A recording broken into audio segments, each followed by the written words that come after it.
ओ God, यहाँ तो पूरा श्रिंक भरा पड़ा है गंदे बर्तनों से। सब बर्तन जूठे पड़े हैं। अब मैं खाना कैसे बनाऊं?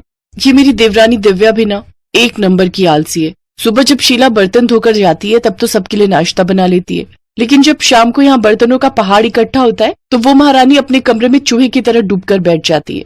अभी बताती हूँ मैं इसे। दिव्या, अरे ओ दिव्या, कहाँ है?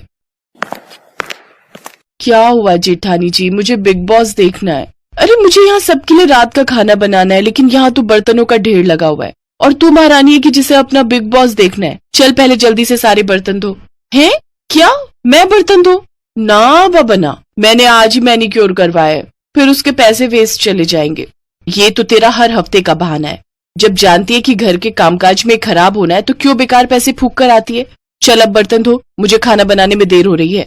एक बार कह दिया ना नहीं धोऊंगी, आप धो लो, मैं खाना बना लेती हूँ।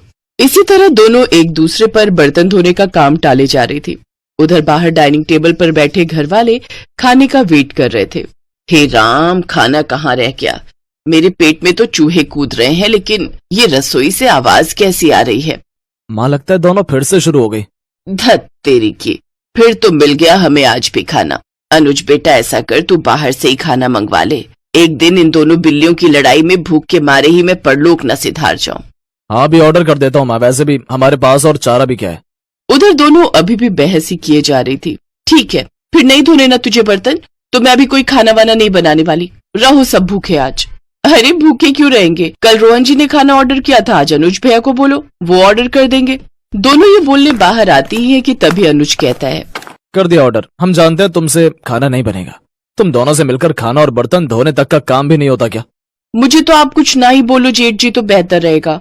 मैंने सुबह का खाना और दोपहर का खाना बनाकर अपना काम पूरा कर लिया था। सिर्फ रोटियां सेकने को दोपहर का खाना बनाना नहीं कहते। हाँ, अब जो भी हो, काम तो हुआ था ना। बस करो, दोनों रिकॉर्डर की तरह शुरू होती हो तो बचती ही रहती हो। कुछ देर बाद डिलीवरी बॉय खाना ले आता है। सब चुपचाप उस खाने को खा लेते हैं। अगली रात दोनों में फिर से रात की रसोई का संग्राम छिड़ जाता है। तभी पड़ोस की कमला आंटी वहाँ आती है। ये ले रश्मि, आज अपनी बेटी के यहाँ गई थी। उसके बेटे का मुंडन था ना, तो वहीं भंडारा था। सोचा तुम्हारे लिए प्रसाद लेती चलूं। लो, तुम सब भी खा लेना। अरे वाह, फिर तो आज रात की रसोई बनानी नहीं पड़ेगी और ना वो बर्तन धोने पड़ेंगे। रश्मि ये देखकर खुश हो जाती है। फिर दोनों देवरानी जेठानी बर्तन ना धोने पड़े इसलिए एक बड़े से भगोने में आलू की सब्जी डाल देती हैं। एक कटोरे में हलवा और बड़ी सी परात में पूरियां परोस देती हैं। फिर सबको उसी में एक साथ खाने को कहती हैं। तुम पागल हो गई हो क्या? सब इसमें एक साथ कैसे खाएंगे? चल तो दिव्या, जरा इन्हें खाकर तो दिखा। दोनों पूड़ियां तोड़कर सब्जी में डुबोती हैं, खाने लगती हैं। उन्हें ऐसा करते देख सबको उन पर गुस्सा तो आ रहा था, लेकिन वो खाने के अलावा उनके पास और कोई चारा नहीं था। वो रात तो जैसे तैसे कट गई, लेकिन अगली शाम फिर वही कहानी छिड़ गई। देख, कल तो कमला आंटी भंडारा दे गई थी, लेकिन आज तो तुझे बर्तन धोने ही पड़ेंगे।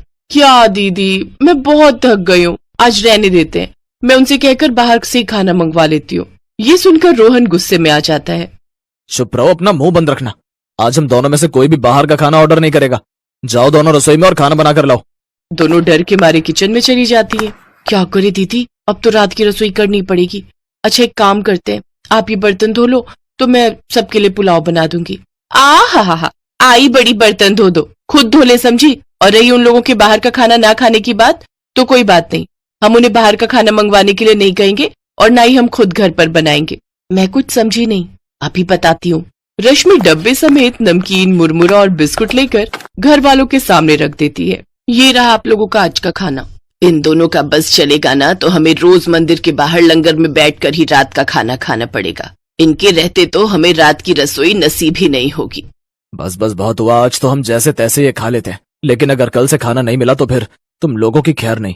जी ठीक है, लेकिन उनके पास इसका भी जुगाड़ था। अगले दिन दिव्या बाजार से जाकर कुछ डिस्पोजेबल प्लेट्स ले आती है। यार दिव्या, खाना तो डिस्पोजेबल में खा लेंगे, लेकिन खाना बनाने के लिए तो वो बर्तन धोने ही होंगे ना। कुकर, कढ़ाई, ये सब तो चाहिए ही ना। फिकर नॉट, ये देखो 2 मिनट में बनने वाली मैगी, अब हम सब यही बनाएंगे। दोनों फिर से काम चोरी दिखाती हैं और नूडल्स बनाकर डिस्पोजेबल में डालकर दे देती हैं। ये देख तीनों अपना माथा पकड़कर